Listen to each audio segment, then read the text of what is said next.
여러분들이 수학 하에서 순열이다라고 하는 것을 배워가지고 왔을 거예요. 순열이다라고 하는 것은 n개 중에서 r개를 뽑아서 그래서 일렬로 나열하는 것을 이제 순열이다라고 얘기를 했습니다.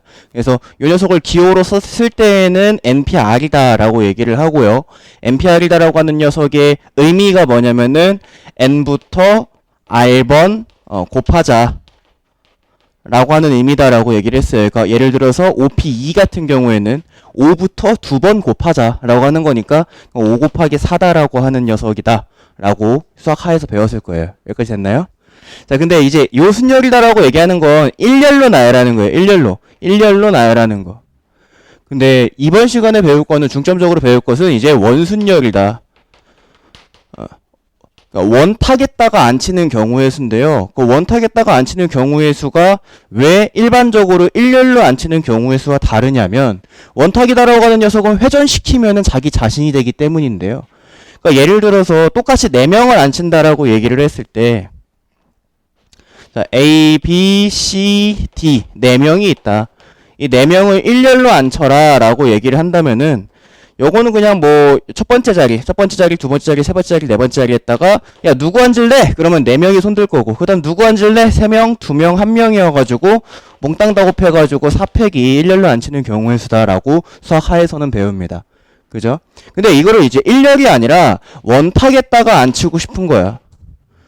그래서 원탁에다가 안 치는 경우도 우리가 똑같이 4팩을 구하면 되지 않을까라고 생각을 해요. 그냥 그냥 가만히 생각해보면 야 여기 누구 앉을래? 그럼 4명. 누구 앉을래? 그럼 3명. 누구 앉을래? 2명. 1명이니까 선생님 4, 3, 2, 1 곱해가지고 4팩 아닌가요? 라고 생각을 할 수가 있는데 그때 이제 겹치는 부분이 생긴다라는 거예요.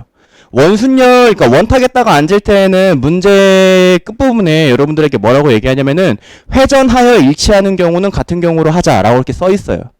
그래서 이제 그런 경우에서는 어떤 게 같은 경우냐면 여기에 A가 앉고 B가 앉고 C가 앉고 D가 앉는 거랑 그 다음에 여기에 D가 앉고 A가 앉고 B가 앉고 C가 앉는 경우랑 그 다음에 여기에 C가 앉고 D, A, B가 앉는 경우 그 다음에 B, C, D, A가 앉는 경우는 다 같은 경우예요.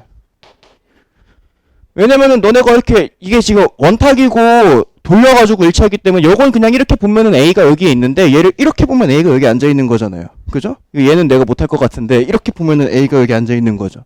똑같습니다. A의 오른팔에 D가 앉아있고 A의 왼팔에 B가 앉아있고 A의 오른팔에 D, 왼팔에 B A의 오른팔에 D, 왼팔에 B 그죠? 그러니까 회전하여서 일치하는 경우는 같은 경우로 치겠다라고 얘기를 하는 거예요.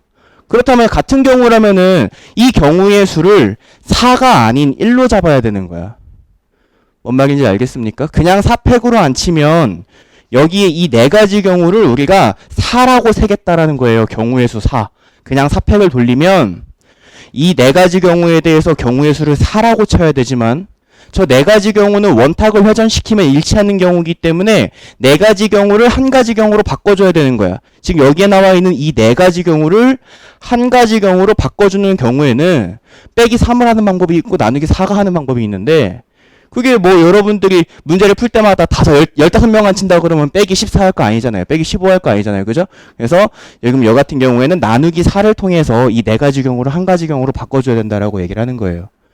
요거 이제 5명을 앉힐 때도 마찬가지고 6명을 앉힐 때도 마찬가지입니다. 저 원탁에 앉는 사람 수만큼 회전시키는 그런 경우에 대해서 다 같은 원탁이 생기기 때문에 사람 수로 한번 나눠줘서 그 경우의 수를 1로 만들어줘야 된다라고 얘기를 하는 거예요. 그래서 우리가 일반적으로 n명을 일렬로 앉히는 경우의 수는 n팩이다라고 할 수 있겠지만은 n명을 원탁에다가 앉히는 경우의 수는 n팩을 돌린 후에 그 녀석을 n명으로 나눠줘야 돼요. 나눠줘야 된다. 그 사람 수만큼 나눠줘야 돼요. 왜냐면 사람 수만큼 회전시킬 수 있기 때문에 그 회전시킨 경우에 대해서 한 가지 경우의 수로 따져줘야 된다라고 얘기를 하는 거예요.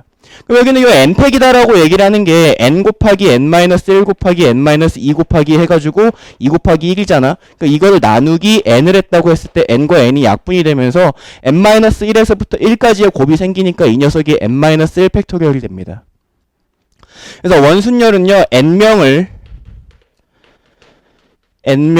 원탁에 앉힌다라고 하는 문제가 나왔을 경우에 여러분들은 공식화되어 있습니다. n-1 팩토리얼. 예를 들어서 10명을 앉힌다 그러면 그냥 9팩 해주면 돼요. 뭐 13명 앉힌다 그러면 12팩 해주면 되는 거고요. 알겠죠? 그 회전하는 경우가 n가지가 반드시 생깁니다. 요거 명심하도록 하시고요. 넘어갑니다. 자, 대표형 1번 문제 볼게요.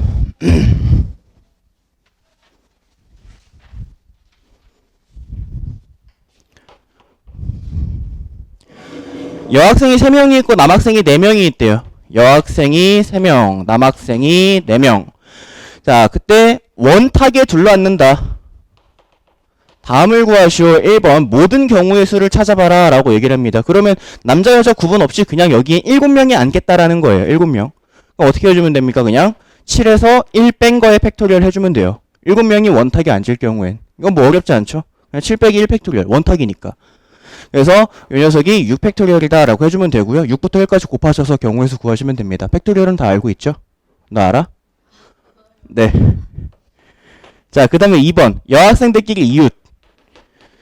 자, 여학생들끼리는 이웃해야 된다라고 얘기를 했는데 여러분들이 그 전에 저쪽 강의실에서든 아니면 나한테서든 수업을 들을 때 이웃해야 되는 경우 조심하셔야 된다 했어요. 이웃해야 되는 경우는 뭐 해야 된다 했냐면은 묶음 지어야 된다라고 얘기했고요. 이웃해야 되는 애들을 한 묶음으로 봐야 됩니다. 걔네들을 그냥 하나의 커다란 묶음으로 봐줘야 되고요. 자, 묶음을 지었을 때 조심해야 되는 것은 묶음 속을 조심해야 된다. 묶음 속에 사람들이 자리 바꿀 수 있는 거. 알겠죠? 요것만 조심하시면 됩니다. 자, 그러면 지금 여학생이 3명이니까 여자, 여자, 여자, 남자, 남자, 남자, 남자 이렇게 있다고 했을 때 여자의 3명을 한 묶음으로 보고 남자애들은 그냥 자유롭게 앉을 수 있는 거죠. 그렇다면 총 지금 여기 몇 묶음이 있냐면 5묶음이 있어요. 맞나요? 총 5묶음을 원탁에다 앉히는 거야. 여자의 3명을 하나로 봐야 되니까. 알겠습니까? 자, 그러면 5묶음을 원탁에 앉히는 거니까 5 빼기 1 팩토리얼이고요. 이게 5개의 묶음을 원탁에 앉히는 거야. 그 다음에 조심해야 될 게 묶음 속에 얘네들이 자리 바뀌는 경우의 수를 추가로 곱해줘야 된다라고 얘기했죠. 묶음 속에 여학생들 3명이서 자리 바꾸는 경우의 수는 3팩이죠. 3팩까지 추가로 곱해줘야 됩니다. 확통의 경우의 수를 찾을 때에는 너네가 안 건드리는 요소가 있어서는 안 돼요. 하나하나 다 건드려야 됩니다. 묶음 놨고요. 여자애들 자리 바꿨죠. 묶음 놓을 때 남자애들 자리 바꾸는 거 들어가는 거고요. 그러니까 안 건드린 요소가 있으면 안 되고 중복으로 건드리는 요소가 있어서도 안 돼요. 확통이 그게 조금 짜증나요. 그죠? 선생님이 못됐으면 니네 시험 보기에 너네가 실수했을 때 나올 수 있는 정답들도 시험 보기에다 넣어놓겠지. 그러면은 너네가 실수했을 때 보기에 있으니까 이거 체크하고 넘어간단 말이죠. 그러면 그게 틀렸다는 상상조차 못하고 틀려요. 그러니까 그거는 너네가 하나씩 건드리는 버릇을 들여야 돼요. 남학생들 자리 바꾸고 싶어. 근데 묶음 속에 남학생들 자리 바뀌었다는 거 명심하시고 여학생들은 묶음 지었어. 근데 여학생들 자리 안 바꿨네? 그럼 여학생들 자리 바꾸는 것까지 추가로 해주셔야 되는 거야. 알겠죠? 요거 명심하도록 하시고요. 자, 3번에 별표 3번 중요합니다. 자, 3번은 여학생들끼리 이웃하지 않아야 된대요. 싸웠나 봐요. 여학생들끼리는 이웃하지 않아야 된대요. 자, 이웃하지 않아야 되는 문제는 어떻게 풀어야 된다 그랬습니까? 이웃해도 되는 애 먼저 안 친다 그랬죠? 이웃해도 되는 애 먼저. 그러니까 여자애들끼리 싸운 거지 남자애들은 상관이 없잖아요. 그죠? 그러니까 남자애들은 이웃해도 되는 애들이에요. 그지? 그러니까 남자애들을 먼저 원탁에 앉혀야 되는데 남자애들은 4명이 있기 때문에 남자애들을 원탁에 자 여기에 남자애 앉히고 여기에 남자애 앉히고 여기에 남자애 앉히고 여기에 남자애 앉히는 남자애들을 원탁에다가 먼저 앉히는 경우의 수가 4 빼기 1 팩토리얼이다 이거야. 4명을 앉히니까. 알겠습니까? 자, 근데 이거 봐봐라. 여기서 진짜 중요한 얘기 내가 지금 할 거니까 집중해서 잘 들어요. 원탁에 2번 이상에 걸쳐서 앉히잖아요. 여러 번 앉히잖아. 지금 남자애 먼저 앉혔지? 이제 여자 앉힐 거지? 맞아요? 원탁에 여러 번에 걸쳐서 앉힐 때에는 맨 처음에만 원순열을 사용하고요. 그 다음엔 얘가 원탁이 아니야. 왜냐면 이미 애들이 앉아있기 때문에 기준이 생겨버린 거예요. 원탁이 회전을 시킬 수 있었던 건 그 원탁엔 기준이 없었기 때문에 회전을 시킬 수 있었던 거예요. 근데 남자애 앉히고 이제 여자애 앉힐 거야. 또는 여자애 앉히고 이제 남자애 앉힐 거야. 또는 이런 문제 있어요. 가족들끼리 식사를 갔는데 엄마랑 아빠랑 마주보고 앉아야 된다. 뭐 엄마랑 아빠는 나란히 앉아야 된다. 할머니 할아버지는 마주보고 앉아야 된다. 이런 거 있어요. 남매끼리 마주봐야 된다. 그러니까 이런 거에서는 보통 엄마 아빠를 먼저 앉히거나 하는 문제로 접근을 하는데 그럴 때에는 누구를 먼저 앉히는 그 순간 얘는 더 이상 회전시킬 수 없어요. 누가 앉아있는데 회전시킬 수 있어요? 얘네 밥 먹겠다고 앉아있는데? 안 되잖아. 그지? 그러니까 원탁에다가 지금 먼저 앉히고 그 다음 여자애들을 앉힐 건데 그때는 얘가 원탁이 아니야. 알겠지? 그거 명심하세요. 두 번째 앉힐 때부터는 원탁이 아닌 거야. 그래서 남학생 4명을 앉히는 경우의 수를 4 빼기 1팩토리얼로 구한 거고요. 이제 여자애 3명을 여기다가 앉힐 건데 여자애들은 남학생들 사이에 낑겨 들어가면은 이제 지네들끼리는 안 붙어 앉게 되죠. 맞아요? 그러니까 지금 여기에 하나, 둘, 셋, 넷. 저 4개의 빈칸 중에 여학생을 3명 앉히면 되는 거예요. 그죠? 그래서 여기다가 곱하기 4p 3 해주시면 됩니다. 알겠죠? 자, p를 사용하는 이유. 여기에 A 앉고 B 앉고 C 앉는 거랑 B 앉고 A 앉고 C 앉는 건 다르잖아요. 그죠? 그렇기 때문에 P를 사용해야 됩니다. 오케이? 조합을 사용하지 않는 이유예요. 자, 2번 문제 봅니다. 색칠하는 경우의 수. 자, 오른쪽 그림과 같이 합동인 4개의 정삼각형으로 이루어진 영역에 빨강, 파랑, 보라, 노랑의 4가지 색을 모두 사용하여 칠하는 경우의 수를 구하시오. 한 영역에는 한 가지 색만 칠하고 회전하여 일치하는 것은 같은 것으로 본다. 라고 얘기를 하지. 자, 그럼 보자. 자, 2번 문제 도형이 이렇게 생겼습니다. 근데 지금 이 도형이 정방형 도형이다라고 얘기를 해가지고 회전을 시켜도 얘예요. 한 바퀴 굴려도 얘고요. 2바퀴 굴려도 얘예요. 그죠? 이거는 사실상 원 모양으로 생기진 않았지만 원순열을 사용해야 된다라고 알아두셔야 되고요. 자, 여기에 지금 4가지 색이 존재를 하는데 이 4가지 색을 여기에다가 색을 칠하겠다라고 얘기를 하는 거죠. 그럼 색칠하는 문제에서는 다른 면과 가장 많이 만나는 면부터 시작하라 그랬잖아. 그치? 다른 면과 가장 많이 만나는 면부터. 그건 누구냐면 여기 가운데 있는 요 새끼예요. 그래서 여기에다가 4. 4가지 색깔 중에 뭘 칠하지? 하면 4가지 경우의 수가 생기는 거예요. 근데 저기에다가 칠했다 치자. 야, 애초에 여기에 자리가 없었다고 해도 얘는 원이야. 뭔 말인지 알겠어? 그러니까 여기에다가 칠했다 해도 이거 3개는 어차피 지금도 원이라고요. 얘가 없어도 그대로 원이니까.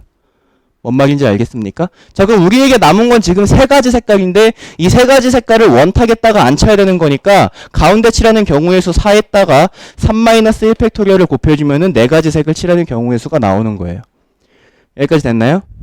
자, 그럼 밑에 있는 그 2-2번 플러스 문제 보도록 할게요. 색칠하기 문제가 원순열이랑 묶여가지고 나왔을 때 제일 짜증나는 게 그 이걸 뭐라 그래? 정다면체예요. 정다면체. 정다면체가 제일 짜증나는 문제요.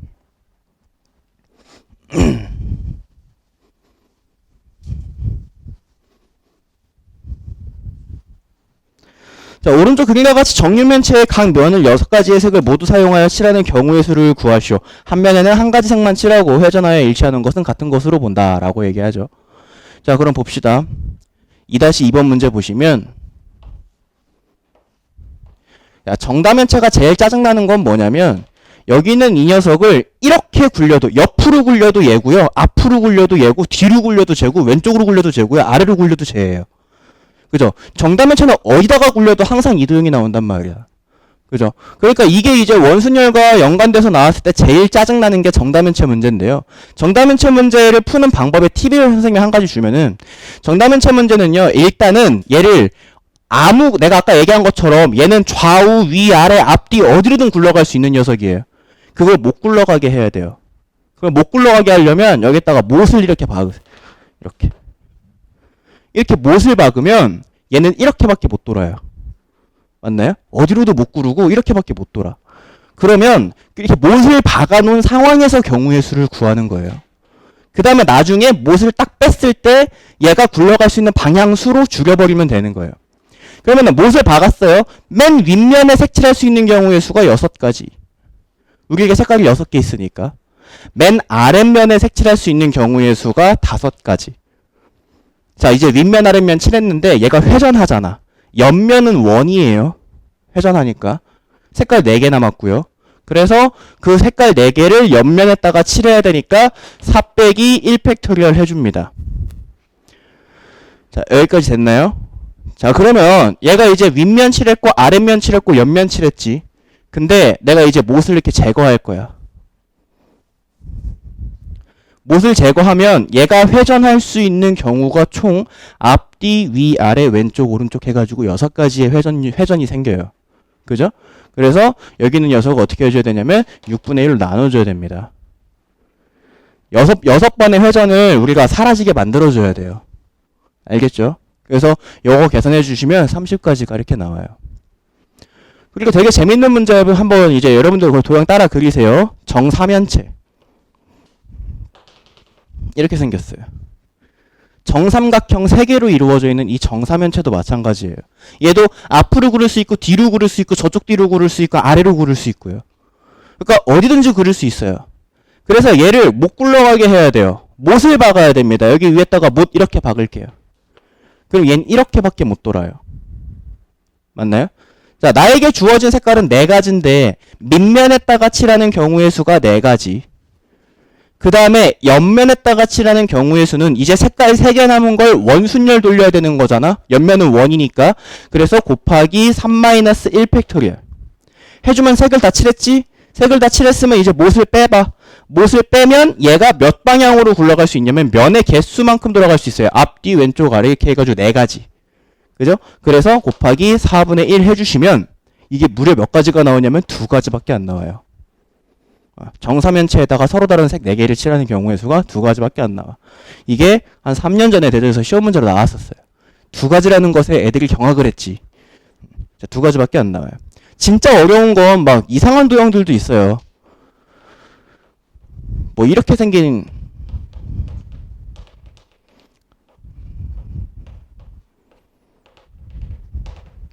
도형도 있어요. 이렇게 돌리는 거. 얘 같은 경우에도 여기다가 못 이렇게 박아놓고 위아래 칠하고 이 위에 4개에다가 원순열 돌리고 아래도 똑같은 원인데 원순열에 2번 이상에 걸쳐서 돌릴 때에는 처음에만 원순열을 사용해준다 그랬죠. 그래서 위아래 칠하고 위에다가 원순열 돌리고 아래다간 그냥 순열 돌려야 돼요. 그리고 이거 뽑아야 되고요. 알겠죠? 이게 이제 가장 높은 난이도의 입체 도형의 색칠하는 방법은 저런 도형으로 나올 거고요. 넘어갑니다.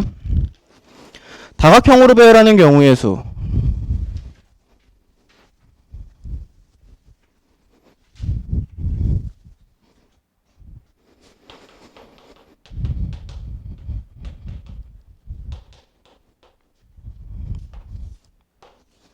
자, 다각형으로 배열하는 경우의 수를 보도록 할 건데요. 어휴, 많이 남았네, 진도가. 서둘러야겠다. 자, 내가 똑같이 6명을 앉혀볼게요. 잘 보세요.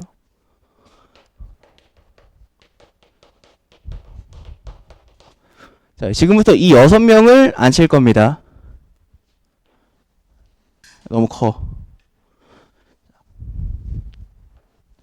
자, 이 원탁에 저 6명이 둘러앉아가지고 식사를 한다라고 칩시다. 자, 여기에 A, B, C, D, E, F. A, B, C, D, E, F. A, 여기 했잖아. A, B, C, D, E, F. 또 이제 A가 어디 앉아야 돼? A, B, C, D, E, F.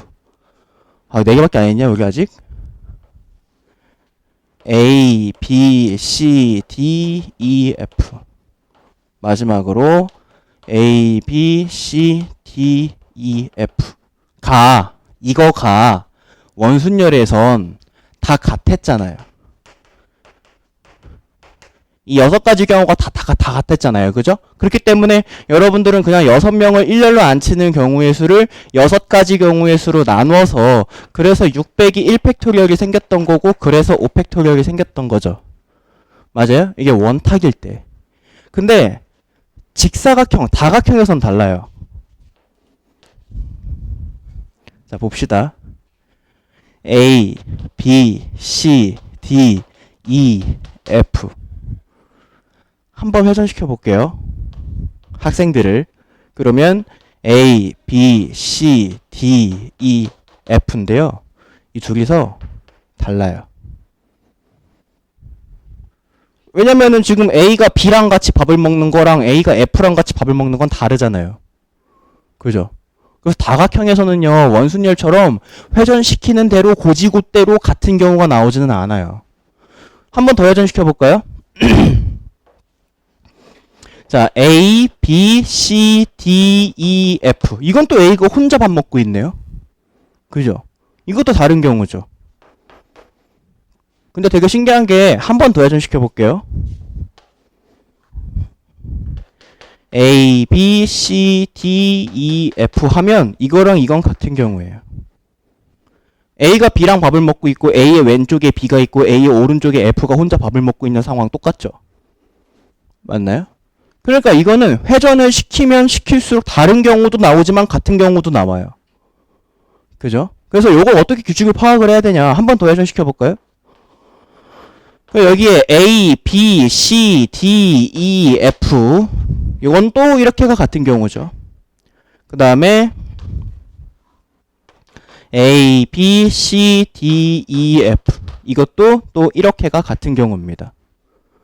그렇게 해놓고 봤더니 얘는요 이 6가지 경우에 대해서 일반적인 원순열은 이 6가지 경우에 대해서 하나로 봐야 되지만 식탁에 앉는 경우는요 지금 이렇게가 하나고요 이렇게가 하나고 이렇게가 하나예요. 다 다른 경우이기 때문에.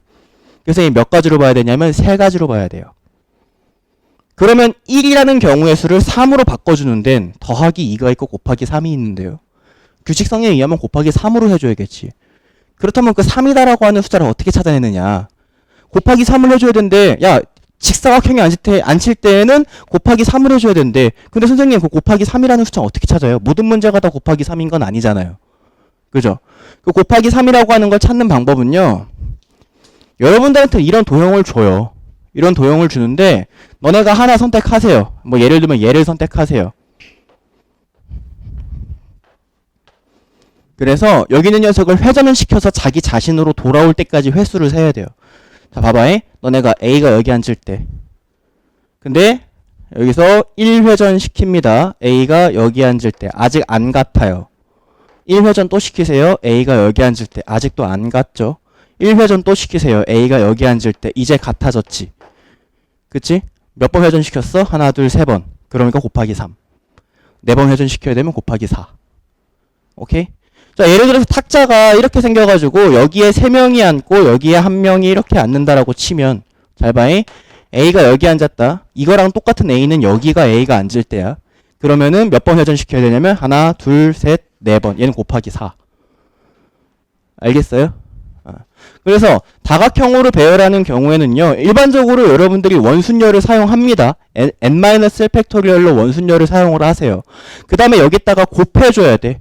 뭐를 곱해줘야 되냐면 곱하기 k를 해줘야 되는데 이때 이 k의 정체가 뭐냐면 회전수예요. 회전수. 자기 자신이 나올 때까지 회전시킨 수.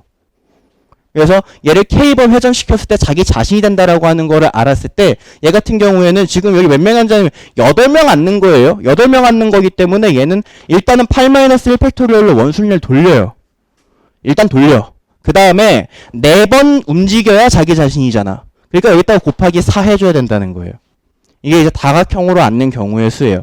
이거는 이제 직사각형이고 사실 직사각형이 조금 어려운 경우가 속하는 거고요. 정사각형 같은 경우에 좀 쉽습니다. 자, 예를 들어서 여기에 자, 9명 12명 12명에서 식사한다고 쳐보자. 그러면 얘 같은 경우에는 12 빼기 1 팩토리얼로 원순열 돌려요. 그 다음에 A를 여기에 앉혀보고요. 그 다음 A는 얘죠. 그럼 같은 경우잖아요. 그죠? 그럼 몇 번 움직여야 돼? 하나, 둘, 세 번. 여기 또 곱하기 3 해주면 된다, 이거. 알겠죠? 이게 이제, 다각형에다가 앉히는 경우의 수다라고 생각합시다. 자, 3번 문제 봅니다.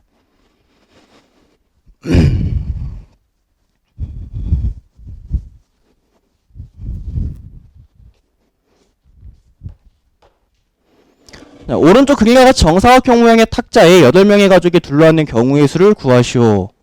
자, 이렇게 앉겠대요. 이렇게.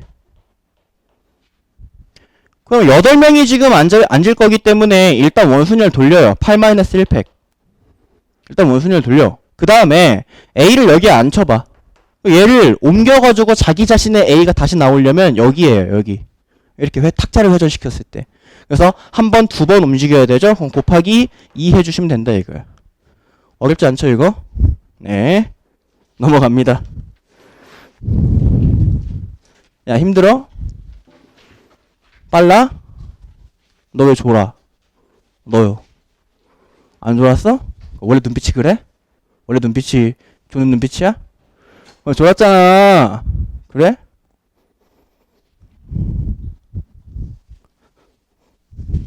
힘냅시다. 여름방학 때 한 번 듣고 겨울방학 때 한 번 듣고 그렇게 하고 학기 중에 한 번 듣고 그럼 시험 보기 전에 3번 들을 수 있잖아요. 학통. 그죠? 좋은 거예요. 자, 중복순열 갑니다.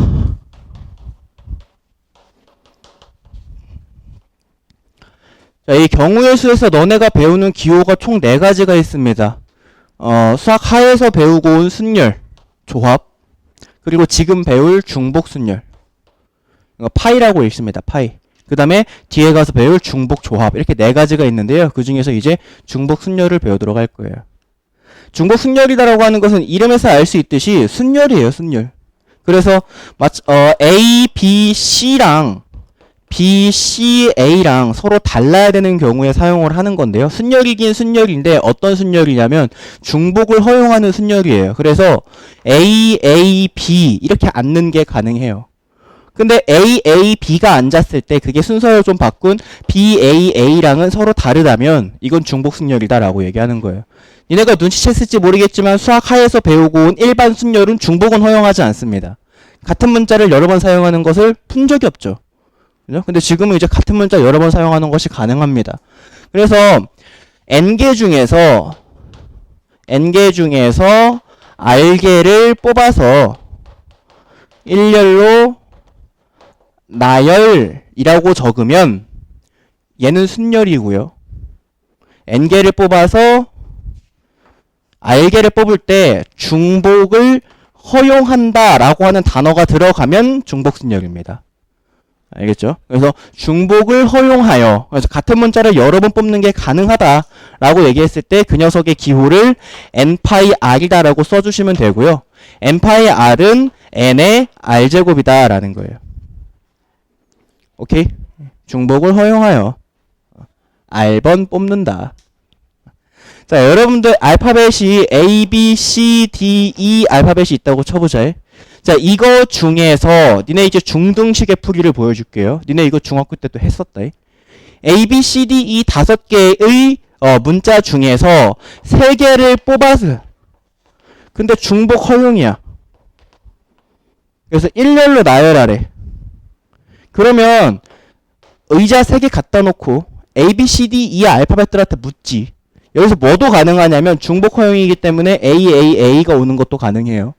그쵸? 그래서 이제 알파벳들한테 묻지. 야, 첫 번째 오고 싶은 사람! 그러면 알파벳 5명이 다 손을 들 거예요. 그죠? 두 번째 오고 싶은 사람! 첫 번째 누가 앉았든 간에 상관없습니다. 두 번째 오고 싶은 사람 하면 또다시 5명이 손을 들 거예요. 세 번째 오고 싶은 사람! 그러면 또 5명에서 손을 들겠죠?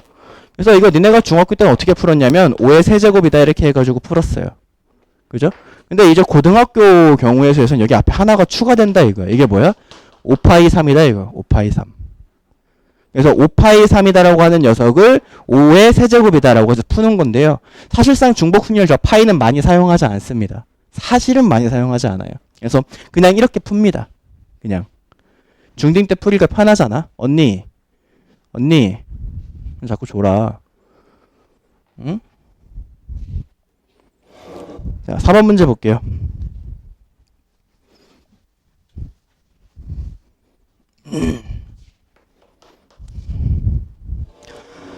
다섯 개의 숫자 0, 1, 2, 3, 4가 있대요. 0, 1, 2, 3, 4의 숫자 중에서 4자리 자연수를 만들 때 다음을 구하시오. 1번 4자리 자연수의 개수를 구하시오 라고 얘기를 합니다. 숫자 0이 포함되어 있어요. 너네 중학교 때는 숫자 0이 포함되면 난이도가 확 올라가는 문제였지만 사실 우리가 고딩이 됐으니까 숫자 0 따위야 뭐. 그죠? 그래서 여기에부터 채워볼게요. 여긴 0 빼고 들어가야 돼요. 여기에 0이 들어가게 된다면 0, 3, 1, 2 이건 4자리 숫자가 아니라 3자리 숫자이기 때문이죠. 그래서 저기는 이제 0을 빼고 들어가야 됩니다. 그러면 첫 번째 들어갈 수 있는 숫자들은 1, 2, 3, 4 중에 여기다가 집어넣어야 되니까 얘는 4가지 경우 수가 생깁니다. 그 다음부터는 100의 자리, 10의 자리, 1의 자리에는 0이 들어가든 말든 상관이 없잖아요. 4자리 수는. 그래서 여기에 5가지가 들어가서 4 곱하기 5 곱하기 5 곱하기 5야.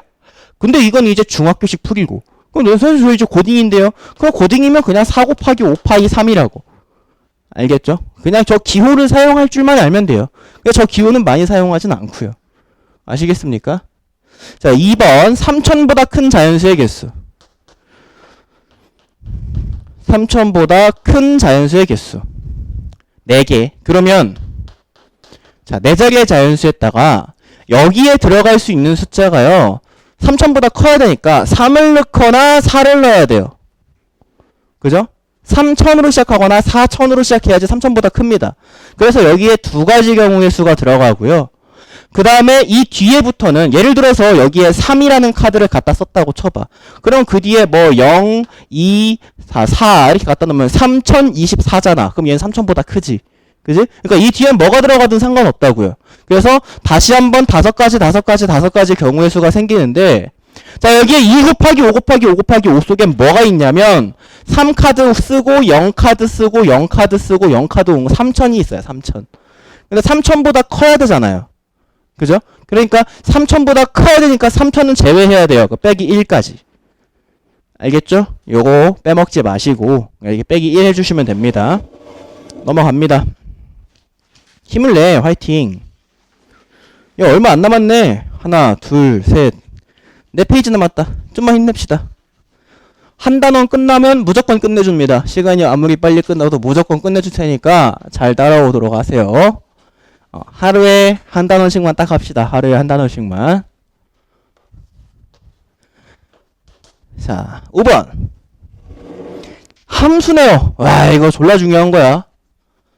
함수 문제는 내가 분명히 장담하는데 니네들 고등학교 졸업하기 전까지 내신에서 2번 이상 볼 거예요. 2학년 때 한 번, 3학년 때 한 번. 1년에 한 번씩은 꼭 나옵니다. 함수의 개수 문제.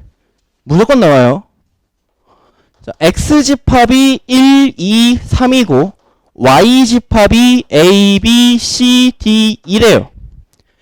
1번 x에서 y로의 함수의 개수. 야, 함수다라고 하는 게 뭐야? 나 함수가 뭐야?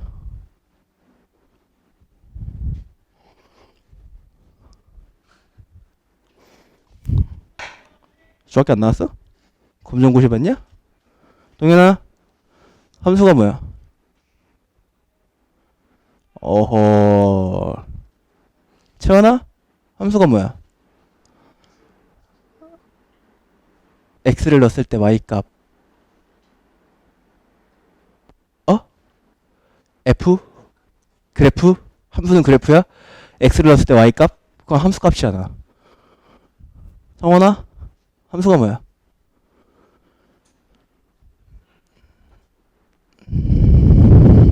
아! 웃어? 함수가 뭐야? 시끄러. 아성아, 함수가 뭐야? 와, 이거 아는 놈이 하나도 없네? 너한테 제일 마지막에 물어볼 거야. 알겠지? 나연아, 함수가 뭐야? 정아, 함수가 뭐니? y는 ax, y는 fx, y는 fx. 지금까지 대답 중에 제일 근접했던 거는 채연이 대답이었는데 함수가 뭐야? 오, 네. x의 값에 따라서 y의 값이 하나로 정해지는 것을 함수다라고 얘기를 하죠.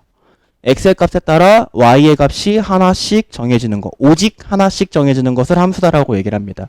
x에다 뭘 넣으면 그거에 해당하는 y가 딱 하나 나와야 된다는 거예요. 2개 나와도 안 되고 안 나와도 안 돼요. 알겠죠? 함수의 개수를 따져봐라 라고 얘기하는 거야. 그러면은 자, 얘네들 이 그림 그리고 시작하는 것이 좋습니다. x, y 이렇게 그려주세요. 그래서 여기에 1, 2, 3을 적고요. 여기에 a, b, c, d, e. 자, 이렇게 나란히 적으세요. 아까 뭐라 했어요? 함수가 x의 값에 따라서 y가 오직 하나 정해지는 거잖아요. 우리 이거 이렇게 접근할 겁니다. 화살표를 줄 거예요. x가 1일 때 y가 뭐로 정해지느냐라는 거야. 뭐로 정해질까? x가 1일 때 y는 반드시 하나 정해지거든요. x가 1일 때 y는 이 중에서 반드시 하나가 정해져요. 그러면 x가 1일 때 y가 정해질 수 있는 경우의 수가 5가지지 않겠니? x가 1일 때 y는 a일 수 있고 b일 수 있고 c일 수 있고 d일 수 있고 e일 수 있는 거야. x가 2일 때도 마찬가지로 5가지겠죠. 맞아요? x가 1일 때 b였다고 치자. x가 2일 때도 b일 수도 있는 거잖아. 그지? 하나가 정해지라 그랬지 겹치지 말란 얘기는 안 했으니까. 그리고 뭐 3일 때는 뭐 D일 수 있는 거고요. 자, 그럼 X가 3일 때 Y가 정해질 수 있는 경우의 수도 마찬가지로 5가지입니다. X가 3일 때 Y는 A, B, C, D, E 중에 하나면 되거든요. 그죠? 그래서 함수의 개수는 5 곱하기 5 곱하기 5 해서 125가지다 라고 이렇게 해주시면 돼요. 자, 그 다음에 2번에 1대1 함수인데요. 뭔지 모르죠? 1대1 함수는 수학 하에서 배웁니다. 아직은 여러분들이 뭔지 모를 거예요. 근데 내가 이것만 얘기해 줄게요. 얘는 겹쳐도 돼요. x가 1일 때 y가 b여도 되고 x가 2일 때 y가 b여도 돼요. x가 3일 때 y가 b여도 됩니다. 일반 함수는요. 근데 너네가 앞으로 수학 하에서 이번 여름방학 때 배울 수학 하에서 배울 1대1 함수는요. 정의가 어떻게 되냐면 x가 다르면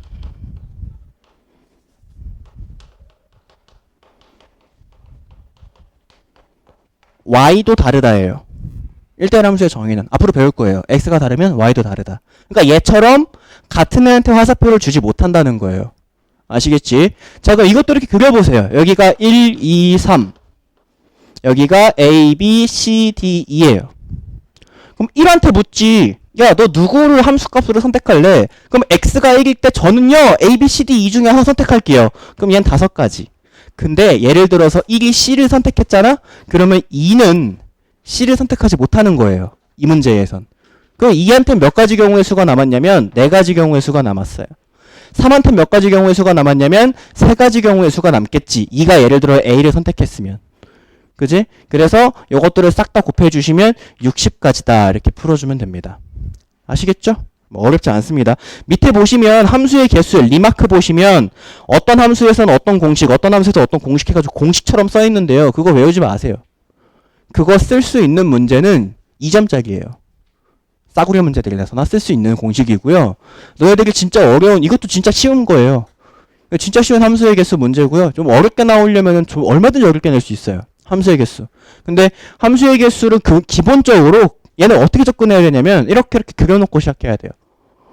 니네 집합 배웠니? 집합. 성호쌤 반. 집합. 집합. 안 배웠어? 네, 그래. 집합 배우게 되면은 이제 이런 벤 다이어그램을 그려놓고 시작해야 됩니다. 그때 이제 벤 다이어그램 단어가 딱 들으면 아, 원장님이 얘기한 거구나. 이렇게 생각하시면 됩니다. 우리 반은 배웠죠, 저번 시간에. 알고 있어야죠. 그죠? 네. 자, 같은 것이 있는 순열 볼게요.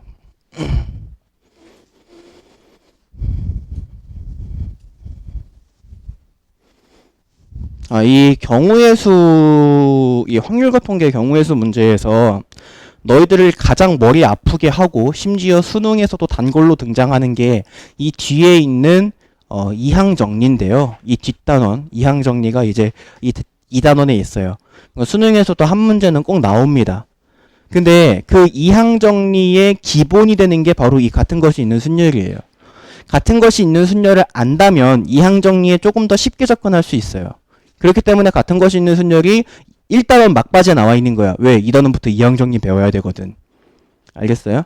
그래서 같은 것이 있는 순열을 지금 잘 깨우쳐 놓으십시다.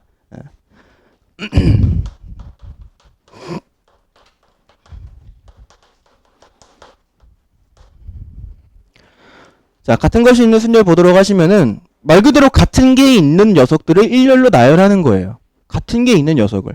그러니까 뭐 예를 들면은 파란 공이 3개가 있어요. 그 다음에 주황색 공이 2개가 있습니다. 이렇게. 파란 공 3개, 주황색 공 2개. 자, 내가 얘 섞을 거야.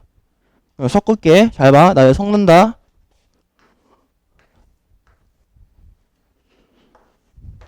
자, 섞었어요. 저 새끼가 장난하나, 그치? 딱 그런 웃음이지.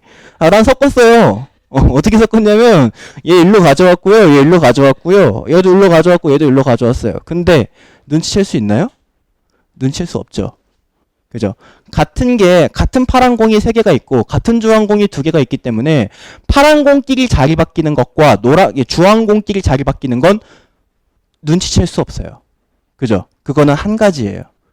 내가 이거를 자리를 바꿨다고 바락바락 우겨도 너네가 보기에는 똑같은 거잖아요. 나한텐 이게 두 가지다라고 하고 싶은데 너희가 보기엔 이게 한 가지잖아요. 너희 눈이 정확한 거죠. 난 바꿨지만 같으니까 구분이 안 되거든. 만약에 근데 여기에 숫자가 써있다면 1, 2, 3이라는 숫자가 써있고 4, 5라는 숫자가 써있다면 여기가 5, 4가 될 거고 여기엔 1, 3, 2가 될 거여서 위에 것과 아래 것 다른 경우예요. 그죠? 숫자가 배열이 바뀌었으니까. 근데 숫자가 안 써있어요 지금. 숫자가 안 써있으면 이거는 바뀌었지만 바뀐 게 아니어서 한 가지 경우로 생각해줘야 된다라고 얘기를 하는 거예요. 한 가지 경우로 생각해야 된다. 그래서 얘를 나열하는 경우의 수를 따져봐라 라고 얘기를 하면 일단은 5개를 나열했기 때문에 5팩 해주시고요. 파란색 3개가 자리 바뀌는 건 우리 눈치채지 못하죠. 그래서 파란색 3개가 자리 바뀌는 건 나눠줘서 없애줘야 됩니다. 3팩으로. 그리고 동시에 주황색 2개가 자리 바뀌는 것도 눈치채지 못하죠. 그래서 주황색 2개가 자리 바뀌는 것도 2팩으로 나눠주셔야 됩니다. 이렇게만 해주시면 돼요. 어려운 거 아니죠? 일단은 1로 나열해. 일단 나열하는데 파랑 애들이 바뀌는 거 모르니까 그건 하나로 치자. 3팩 나눠주고. 주황 애들 바뀌는 거 모르니까 그것도 하나로 치자. 2팩 나눠주자라고 얘기하는 거야. 그래서 예를 들어서 자 하나만 더. 자 파란 공이 이렇게 있어요. 파란 공이 P개의 파란 공이 있다. 그 다음에 주황 공이 여기에 있어요. 자 주황 공도 Q개의 주황 공이 있다. 그 다음에 초록색 공이 있습니다. 자 초록색 공은 여기에 R개의 초록색 공이 있어요. 여기 있는 걸 다 합치면 N개가 된다라고 치자. 그럼 이거를 일렬로 나열해라 라고 하면 그럼 일단 N개의 공을 장일렬로 나열하세요. 그럼 N팩이에요. 근데 파란 공 애들 자리 바뀌는 거 우린 눈치를 못 채요. 그건 1로 만들어야 됩니다. 그래서 P팩 나눠줘야 돼요. 파란 공이 자리 바뀌는 걸 없앤 거예요. 됐나요? 그 다음에 동시에 주황 공 애들이 자리 바뀌는 것도 Q팩으로 나눠서 없애세요. 그리고 동시에 초록색 애들이 자리 바뀌는 것도 R팩으로 나눠서 없애세요. 이러면 그냥 순수하게 색깔만 바뀌는 것만 찾아지게 돼요. 알게 됐지? 오케이. 자, 넘어갑니다. 자, 6번 바나나.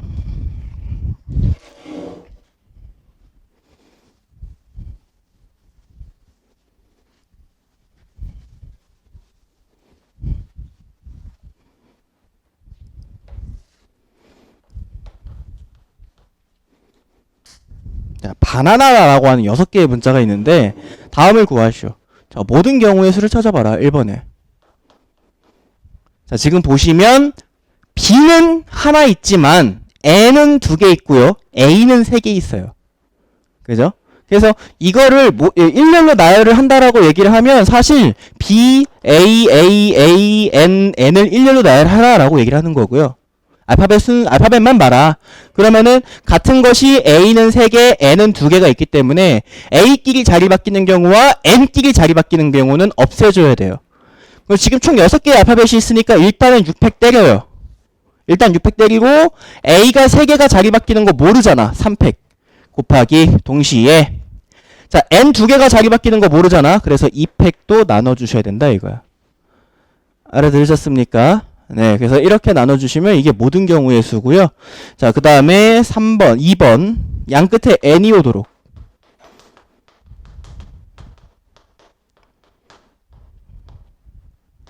자, 양 끝에 n이 온다는 건 이 6개의 의자의 왼쪽 오른쪽에 n을 그냥 갖다 놔라. 그죠? 여기에다가 n 갖다 놓고 여기에다가 n 갖다 놓자. 그럼 n 2개 없어요. 그죠? 그러면 BAAA만 여기 이 속에서 섞어주면 돼요. 그러면은 BAAA 문자가 4개 남았으니까 일단 4팩 돌리고 AAA 3개가 똑같으니까 3팩으로 나눠주시면 돼요. 그럼 4가지 경우의 수가 나와요. 근데 이거는 그냥 세도 돼요. BAAA, ABAA, AABA, AAAB 이렇게. 세도 4개야. 그죠? 그래서 양 끝에 n이 오는 경우의 수는 이렇게 구해주시면 돼요. 뭐 누군가들을 반장부 반장으로 또는 누군가들을 뭐 분리수거 대표를 뽑을 건데 A랑 B는 이미 뽑아놓은 뭐 이런 문제랑 비슷한 거죠. 그럼 걔네들은 거기다 그냥 갖다 놓고 시작하잖아요. n이 맨 앞과 뒤에 와야 된다라고 얘기를 하는 건 오도록이라고 얘기를 하는 건 그냥 n을 맨 앞이랑 맨 뒤에다 갖다 놓고 시작하면 돼요. 그리고 나서 그 빈자리에다가 나머지 문자들을 앉혀주면 된다라고 얘기를 하는 거예요. 아시겠죠? 그 다음에 3번 A가 이웃해야 된대요.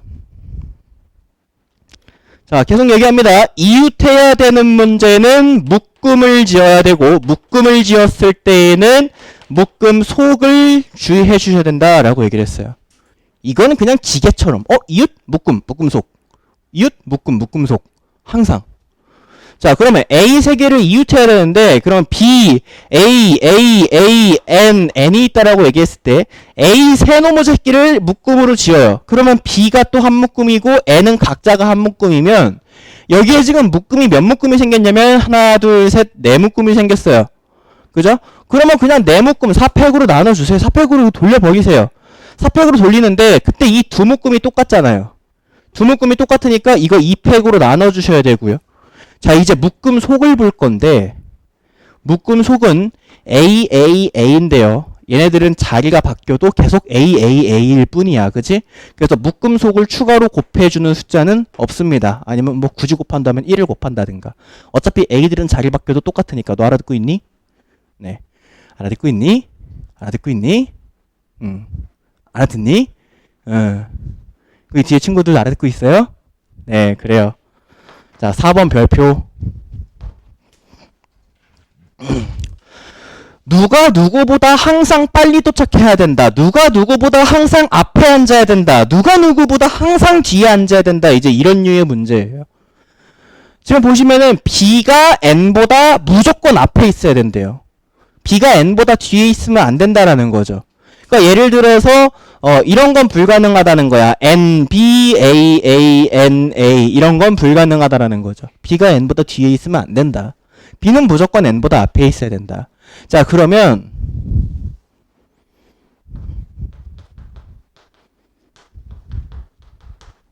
기억하세요. 누가 누구보다 항상 앞에, 누가 누구보다 항상 빨리. 이제 이런 류의 문제에서는요. 이때 이 B랑 이 N을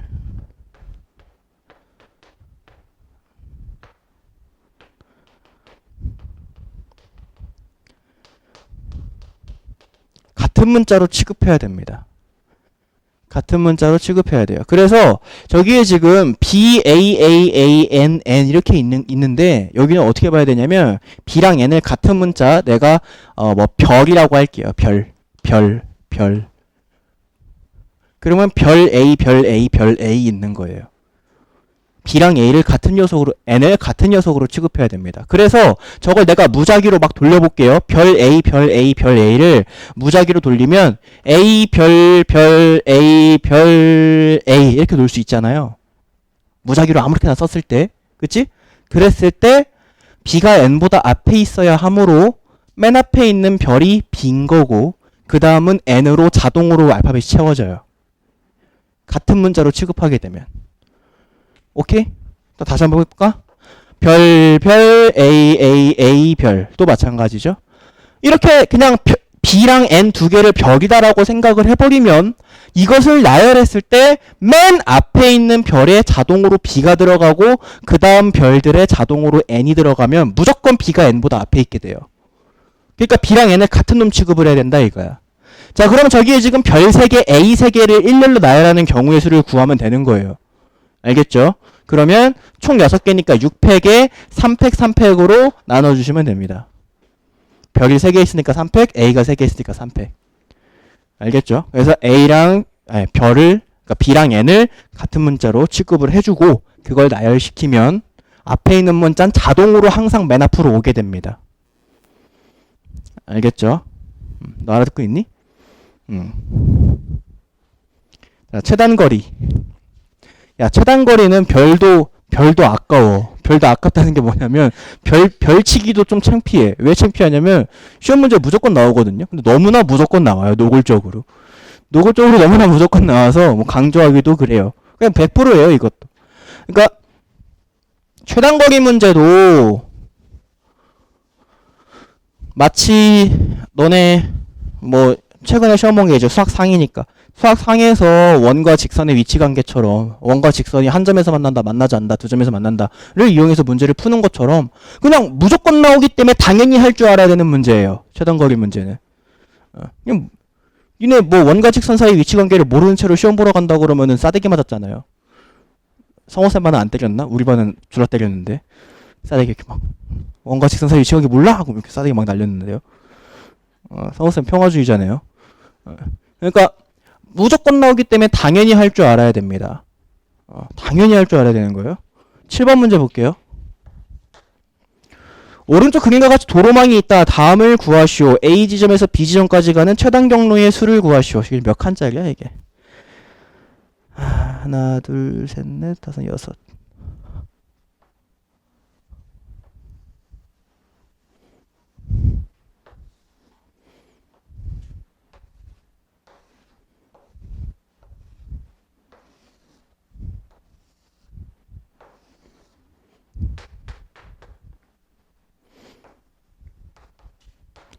자, A에서 B로 가는 최단 경로의 수를 구하시오 라고 얘기를 하는데 이거 니네 중학교 때도 시험 문제 나왔어요. 물론 이렇게까지 복잡하게 나오진 않았지. 중학교 때 니네가 학교의 시험에서 만나봤을 시험 문제는 뭐 끼케야 이거지. 끼케야 뭐 이 정도. 아니면은 뭐 진짜 어려워봐야 이 정도? 중학생 애들한텐.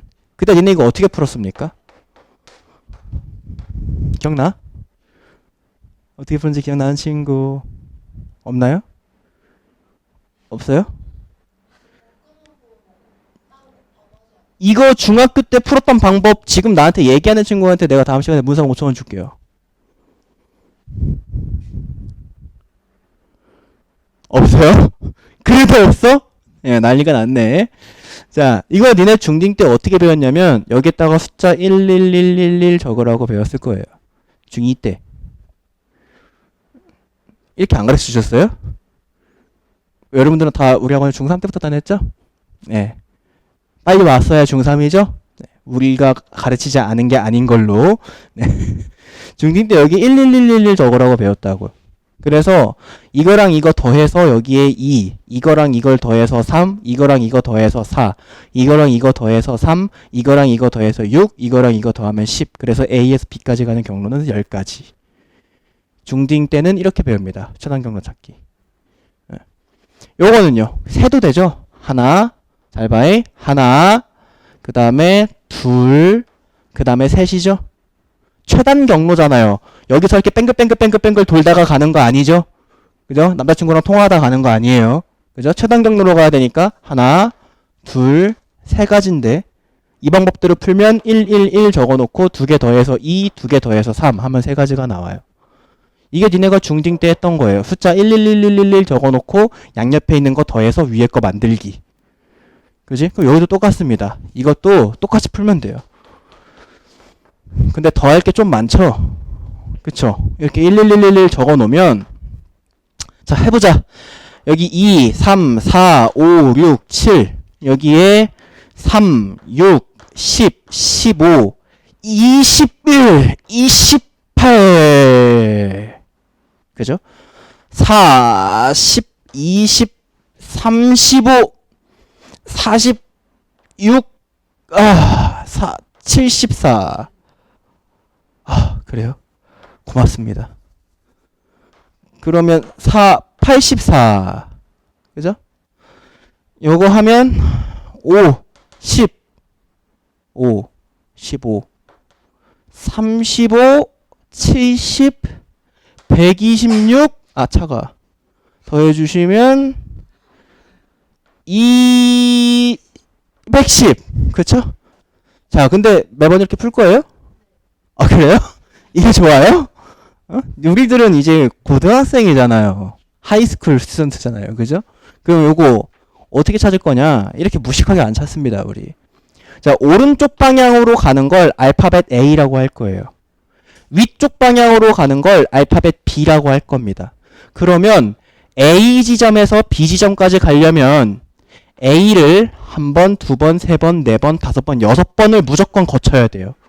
어느 경로로 가더라도 A는 6번이 있어야 돼요. 그리고 B는 어느 경로로 가더라도 4번은 무조건 있어야 됩니다. 자, 내가 무작위로 한번 가볼게. 자, 채원이가 이제 A에서 B까지 갈 거야. 자, 걸어갑니다. 따라라라란 딴 따라라라란 딴 이렇게 가죠. 그러면 요거는 알파벳으로 표현하면 어떻게 되냐면 오른쪽 위 오른쪽 위 오른쪽 오른쪽 오른쪽 위 오른쪽이잖아요.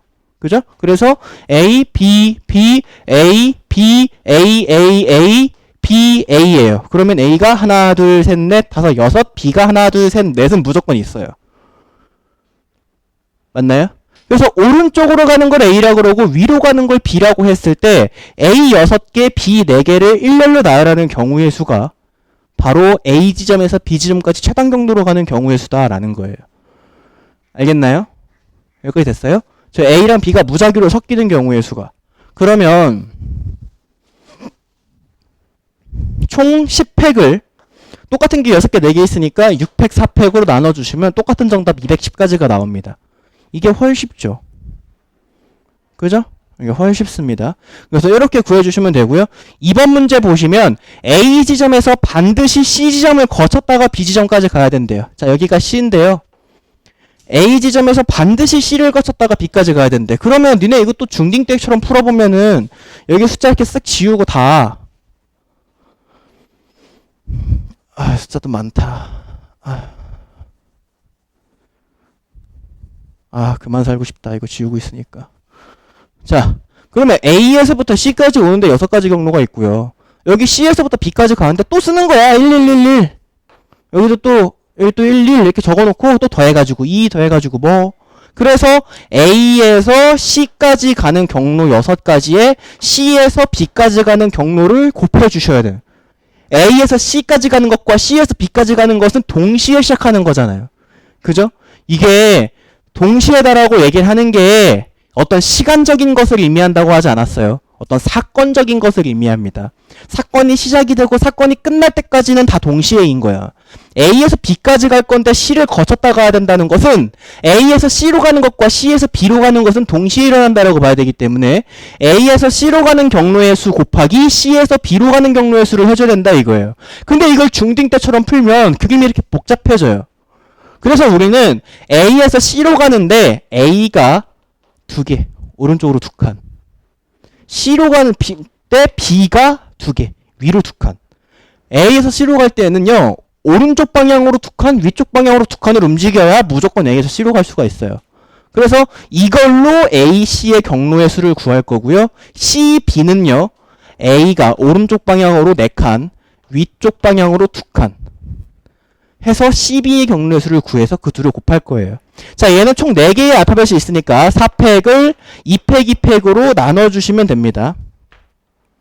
곱하기 동시에 얘는 총 6개의 문자가 있으니까 6팩을 4팩, 2팩으로 나눠주시면 돼요. 그럼 이게 A에서 C로 가는 경로 곱하기 C에서 B로 가는 경로이기 때문에 A에서 C를 거쳤다 B로 가는 경로의 수가 나옵니다. 자, 여기까지 다 알아들었나요?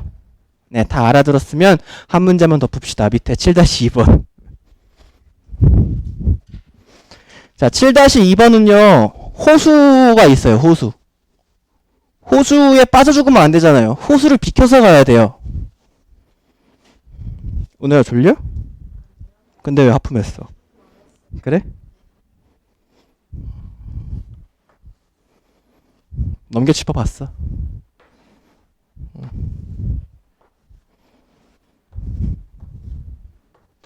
자, A에서 B까지 갈 건데 가운데 호수가 있대요. 호수는 이렇게 있네요. 호수. 자, 그럼 호수에 빠져 죽으면 안 되잖아요. 헤엄칠 수 없어요. 알겠나요? 그러면은 A에서 호수를 거치지 않고 B까지 가는 경우를 구해야 되는 거죠. 그러면 이제 여러분들이 생각하기, 근데 문제에 따라서 이런 문제도 이렇게도 있을 수 있어요. 그냥 A에서 B까지 가는 경로를 다 세서 거기에서 호수를 반드시 거치는 경우의 수를 빼야지 풀리는 문제도 있는데 그거는 극소수고요. 극소수. 대부분의 문제는 추가점을 찍습니다. 추가점. 근데 추가점 찍는 법을 내가 설명해 줄 테니까 잘 듣도록 하세요. A에서 B로 가는 게 이 방향이잖아요. 이 방향. 좀 히틀러 같나요? 이 방향이잖아. 이렇게. 그죠? A에서 B로 가는 게 이 방향. 그러면 이것과 반대대각선 방향으로 점을 찍는 걸 연습하도록 하세요. 알겠죠? A에서 B로 가는 게 요거기 때문에 이것과 반대대각선 방향으로. 그러면 점은 여기에 하나가 찍히면 이쪽 방향으로 찍혀야 되니까 호수 타고 내려와서 이렇게 3개의 점을 찍어야 됩니다. 그래서 여기를 P, 여기를 Q, 여기를 R이다라고 얘기를 하면 우리는 총 3가지 경우의 수를 구해야 돼요. A에서 P로 갔다가 B로 가는 경로 더하기 A에서 Q로 갔다가 B로 가는 경로 더하기 A에서 R로 갔다가 B로 가는 경로를 하잖아? 그러면 절대로 호수에 빠질 일이 없어요. 맞나요? 그래서 A에서 P로 갈 건데 전 이렇게 갈 건데요. 이렇게 갈 건데요. 그럼 그 미친놈이 지단 경로인데 왜 이렇게 가요? 그죠? A에서 P로 가려면 무조건 이렇게 가야 돼요. 무조건. 그죠?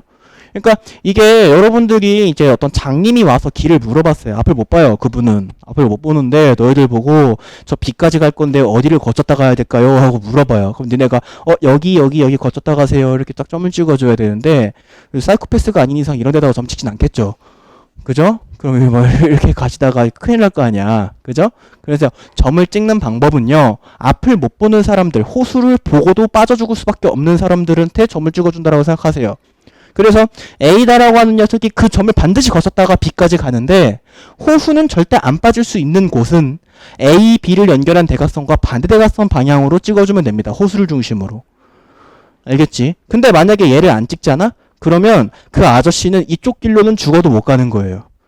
맞나요? Q로만 지나가야 되니까 Q로 지나간다는 얘기는 이쪽에 아무리 좋은 경치가 있어도 못 보고 지나가요. 어차피 장님이랑 못 보나요? 그래서 아무리 좋은 경치가 있어도 이쪽은 못 봅니다. 알겠어요? 그러니까 너네들은 점을 찍을 때에는 또 이것도 명심해야 돼요. 그 아저씨가 모든 길들을 다 지나갈 수 있게 해줘야 돼요. 알겠지? 그냥 나는 호수, 선생님 그냥 호수만 피해 가세요. 여기 딱 2개만 찍잖아요? 그럼 사실상 이 길을 못 지나는 거기 때문에 경로수를 모두 구한 거라고 할 수 없어요. 경로수를 모두 구하려면 R까지 찍어야 되고요. 선생님 그럼 여기는요? 여기를 지나가는 건 A에서 R로 왔다가 R에서 이렇게 가면 되는 거잖아요. 그 여기로 지나가는 길도 다 구할 수 있어요. 알겠죠? 대각선은 이렇게 끝까지 그어줘야 된다는 거. 자, 그럼 A에서 P로 가는 경로에 한 가지, 동시에 P에서 B로 가는 경로도 한 가지밖에 없습니다. 직진으로밖에 못 가요. 최단 경로로 가야 되니까. 그래서 A, P, B의 경우의 수는 한 가지 더하기. 자, A에서 Q로 가는 건 마찬가지입니다. 오른쪽 방향으로 가는 것을 A라고 그러고 위쪽 방향으로 가는 것을 알파벳 B다라고 얘기했을 때 A에서 Q로 갈 때에는 총 4칸을 이동해야 되니까 4팩인데 오른쪽으로 3개, 위로 1개니까 3팩으로 나눈 거 곱하기 Q에서 B로 가는 건 총 4칸으로 움직여야 되니까 4팩인데 오른쪽 방향으로 2칸, 위쪽 방향으로 2칸으로 움직여야 되니까 2팩, 2팩 나눠주셔야 되겠죠. 얘는 4고 얘는 6이니까 4, 6, 24가지가 나오고 더하기 A에서 R로 가는 경우는 일자로밖에 못 가요. 한 가지 곱하기 R에서 B로 가는 경우가 총 4칸으로 움직이는데 오른쪽 방향으로 1칸, 위쪽 방향으로 3칸으로 움직여야 되니까 4팩을 3팩으로 나눠서 4가지가 됩니다. 그래서 1 더하기 24 더하기 4가지가 되는 거예요. 오케이? 다 알아들었나요? 자, 여러분들 일반 길찾기 문제는 시험 문제 안 나요. 대표 유형 7번 같은 건 니네 시험지에서 볼 수 없는 너무 쉬운 문제고요.